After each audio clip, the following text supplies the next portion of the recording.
नमस्कार, मनपूर्वक नमस्कार। हसत नाचत ये गणराया, मन अमुचे हे तृप्त कराया।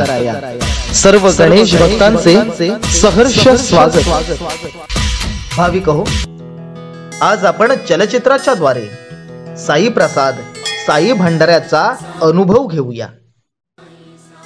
ही लीला तेव्हा लोकांना समजली जेव्हा बायजामाने साईबाबांना विचारले, बाबा तुम्ही दिसता फकीर, पण तुमची लीला अगाध आहे। तुम्ही नेहमी परोपकार करता, स्वतःविषयी कधी विचार केला नाही, कधी कोणाकडून घेतले नाही, नेहमी आपल्या मुक्त हाताने सर्वांना देतच आलात, सर्वांवर प्रेम करता। नक्की साई तुम्ही आहात कोण? तुमच्या स्वरूपाचे खरे दर्शन कधी आमच्या नशिबातच नाही का? तेव्हा साईंच्या मुखातून शब्द निघाले, अल्लाह मालिक। अहो त्याच वेळी चमत्कार झाला। साई धुनी आपोआप पेटू लागली। त्या धगधगत्या आगीत दादासाहेब कुलकर्णींनी दिलेली हंडी ठेवली आणि साईंनी आपल्या भिक्षा पात्रामधून मागून आणलेली भिक्षा त्यात ठेवली। बायजामाने सुद्धा आपल्या सुपामधील धान्य त्या हंडीत टाकले। साई आपल्या हाताने त्या गरम हंडीमधील भंडारा ढवळू लागले। तयार झालेला भंडारा आग्रहाने व प्रेमाने सर्व गावकऱ्यांना पशु पक्ष्यांना खायला घातला।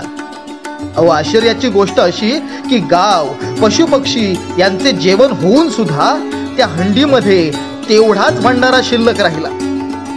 हा चमत्कार पाहून सर्व लोक चकित झाले।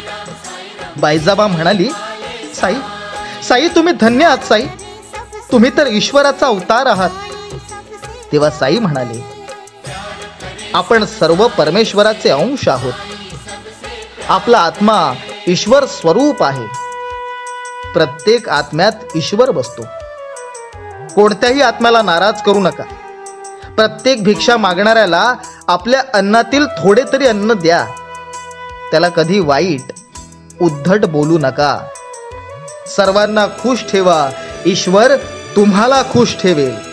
अल्लाह मालिक। भाविक हो, साईबाबा आपल्या सर्वांमध्ये आजही आहेत। आपल्या भक्तांना, त्यांच्यावर श्रद्धा ठेवणाऱ्यांना ते आपला चमत्कार दाखवतच असतात।